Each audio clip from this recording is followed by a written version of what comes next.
टुनटुन भाई से कहो कि 10 मिनट का चाय पी। लेडीज कलाकार के हम स्टेज पर बुलाए प्रोग्राम हो चाय जहाँ बैठी सब देखा बैठे के बाद बैठो ना जाए के बाद धीरे धीरे चल जाओ। बात लियो ये हमारा चाचा के आदेश बा ना भाई बैठे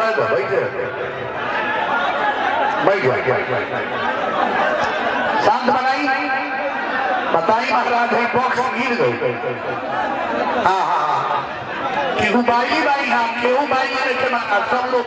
रुआ घर के लड़किया बा रुआ घर के बेटा बा रोए लोग अभी सबको बाई लोग है ना करी इस बैठ महिला के काम बा ये जहाँ बा जले रुआ लोग बैठे बंद कर देना कुछ ना बाजी जले रुआ बैठा लोग ना शांत ना बना तले कुछ ना हो। लेडीज लोग दो आदमी आओ आओ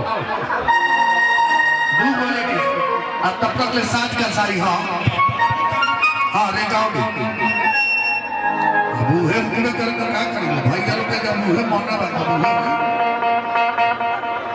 दो जानी लेडीज आ जा भाई नाचे वाली दो जानी लेडीज लो स्टेज पर चनिया लोग दो आदमी आ जाओ स्टेज पे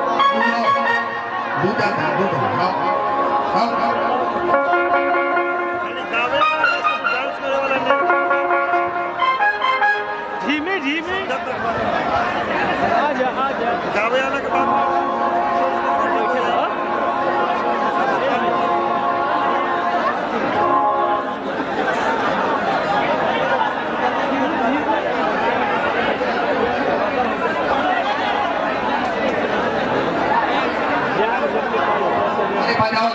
चलो